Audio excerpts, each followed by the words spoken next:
IT equipment, and manipulation of release of funds to hospitals under the Interim Reimbursement Mechanism or IRM. Senator Ping Lacson called out PhilHealth for releasing millions of pesos to hospitals which are not attending to COVID patients when the IRM was actually designed particularly for COVID-19 response. Lacson presented several documents showing that PhilHealth released as much as 45 million pesos to a dialysis clinic which does not treat COVID patients. Around 226 million pesos were also given to maternity care providers. Senators speculate that there is favoritism in terms of releasing funds to their preferred hospitals. But PhilHealth President General Ricardo Morales said he only allowed the release of such amount to the dialysis centers and maternity providers because they appealed to PhilHealth and asked for help. Other PhilHealth officials also said that IRM is not only designed for COVID referral hospitals, but to all hospitals since the whole healthcare industry is affected by the pandemic. But Attorney Keith recalled that Morales asked him to talk to Greco Belgica to fix the issue on the overpriced test kits, which the former anti-fraud legal officer did not obey. Board member Alejandro Cabading exposed the alleged corruption in the IT project costing around 2.1 billion pesos, which he thinks is overpriced. Cabading adds that some numbers in the budget's project and facilities did not add up. He believes that the management is tolerating fraudulence. However, Morales sees nothing wrong with the budget for the IT project. He says it only needs to be explained well to the board members since it is very technical.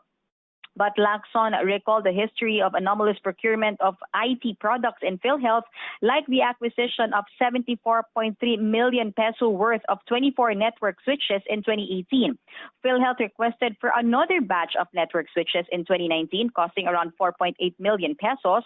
But when it was audited, it only costs around 939,000 pesos. The second procurement did not proceed, yet it was approved.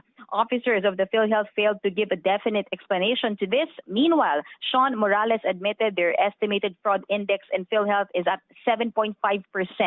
This means that out of the 136 billion peso benefit payments last year, 10.2 billion pesos was lost to fraud.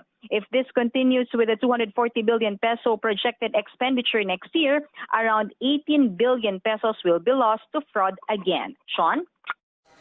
All right, thank you, Mel Los Baños, for that update. We understand that hearing is still in progress. We'll let you get back to that and reach out for another update later on. Here are other stories we're keeping our eyes on. The Interior Department orders barangay officials in areas under MECQ to issue new quarantine passes to their constituents. The DILG said the barangay workers should be going house to house to distribute the new passes. Presidential spokesperson Harry Roque says the 2-week MECQ in Metro Manila and nearby provinces will have a negative impact on the economy. Roque added that the country's economy cannot handle another 2 weeks of lockdown. And Manila Mayor Isko Moreno announced that the City of Manila will be implementing an 8 p.m. to 5 a.m. curfew during the MECQ period.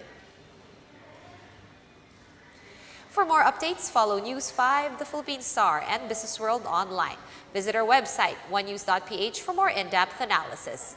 You can also catch One News on the Signal Play app. Register for a free account now at www.signalplay.com and stream One News live anytime, anywhere. We now throw you back to the Senate Committee of the Whole as they continue with their probe into the alleged corruption in PhilHealth. I'm Sean Yao. We are One News.